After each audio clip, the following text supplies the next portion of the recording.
What is going on, everybody? Welcome back to the channel. Aftersound here, bringing you Splinterlands content every single day. We also stream right here on this channel every Tuesday, Thursday, and Sunday morning, so come by and say hello. All right, guys, I have talked about this previously, but I really want to stress this point home after the last couple of weeks here.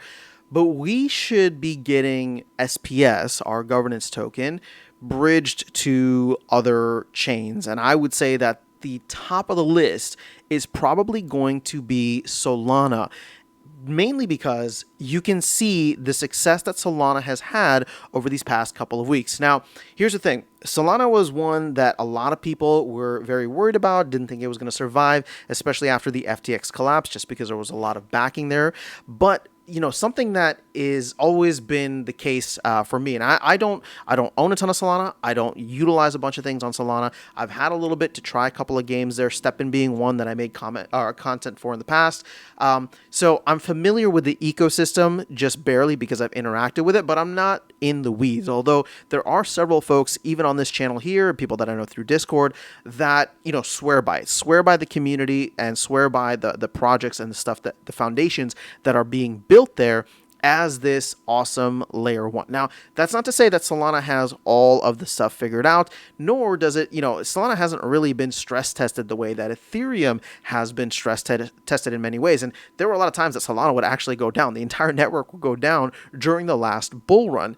But at the end of the day, it's cheaper fees, awesome community, interesting projects, and more recently, with the massive pump in price, you can see that it actually flipped BNB and is now sitting at number 4, really number 3 in terms of tokens, right? Because Tether is just a stable coin.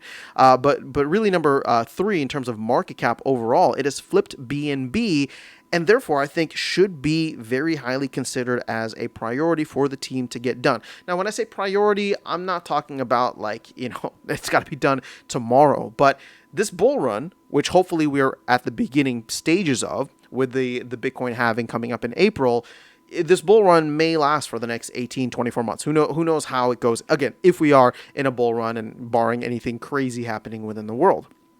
But SPS is a BNB native token, right? It was created on BNB and then bridged over to Ethereum, which made sense, right? Those are the top 2 projects, top 2 smart contract projects, not including Bitcoin.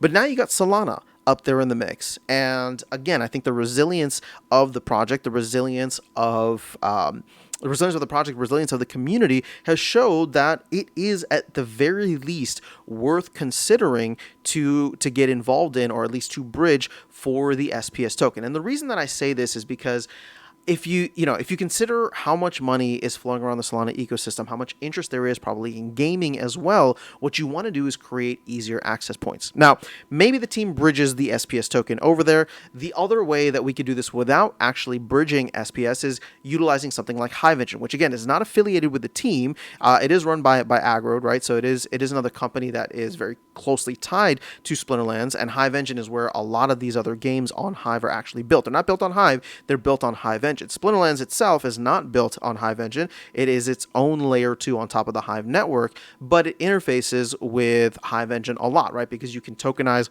your packs, not your cards, but your packs and other assets, and DEC, SPS, all that stuff is bridged and you can go back and forth. So if you look at Hive Engine, you do have other tokens like BNB, you have tokens like Polygon, even Litecoin, Bitcoin, all there that you can essentially send in or bridge back and forth. So we could also just add Solana to Hive Engine, and I'm not sure if, why, or when they'll do that. But again, if we don't want to actually bridge the token out there, then having it on Hive Engine would be an interesting place to do it. Now, that being said, I think it would still be better if the team is going to do this, or if the team is interested, for them to actually bridge out to it on or through the game itself. That way people could connect their Solana wallets to the game. And then, we could even create liquidity pools out there. I know that there's still SPS rewards for liquidity pools set aside. And this might be one that's worth looking into because a lot of activity is not happening on Ethereum. The gas fees are too high. There is a good amount of activity happening on BNB, but Solana is very highly connected with many of the major exchanges in the US and around the world, right? So specifically Coinbase. Like BNB is not listed on Coinbase. BNB is not listed on crypto.com, for example. So if we can get Solana, which is listed across all of these major US exchanges and around the world, if we can get Solana as part of the game, I think that would create easier access points, because you might have Solana maxis, right? You might have people out there who, like, Solana was their entrance into the crypto ecosystem, so that's where they have a lot of their capital. And if they find or come across something like Splinterlands and want to get involved, and this is the same way that it was for me, right? I wasn't even aware of Splinterlands before BNB the BNB bridge was created. So with that being the case, that could be the same for somebody who is more of like a Solana, or who operates more on Solana. I found my way through the game, or to the game, through the BNB bridge and through the BNB connection, which wasn't always there. I think that was created towards the beginning of 2021, and I came in the second half of 2021. So I think that it's important that this is prioritized, in the sense that it happens hopefully over the next 4 to 6 months, ideally before the Bitcoin halving. And if we get, kind of like a fun run up over the summer, or just, some hype before or after the halving.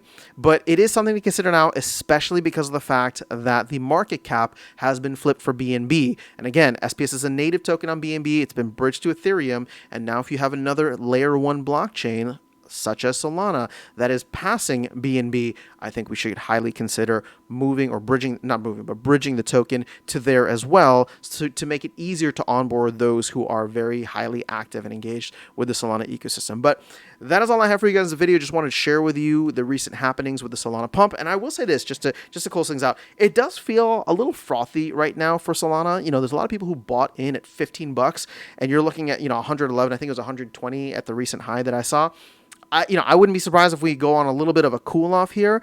So I'm not saying that, like, this is where it's at, and Solana's going to the moon, but I am saying that it does show that there is interest, there is activity, there's liquidity, and lots of money and capital that exists on the Solana, or within the Solana ecosystem, to go along with the community and the projects being built there. So we'll see how all of this plays out over the next couple of months and years, but at this point in time, that would probably be something that I would be highly focused on for the team. And I don't know how difficult it is. I don't know how much time it's going to take. It might just be Matt having to figure it out and actually bridge the tokens, create the distribution wallet on Solana. But either way, hopefully it is something that the team can take a closer look at, make a decision for themselves, and then if they do decide to do it sooner rather than later, so that we can start reaching out to a lot of the projects on Solana, and maybe even doing some kind of collaboration with either projects or NFT collections, things like that. So that is all I have for you guys in this video. Let me know your thoughts in the comments below. Otherwise, I will catch you all in the next one, and see you around the game. Take care.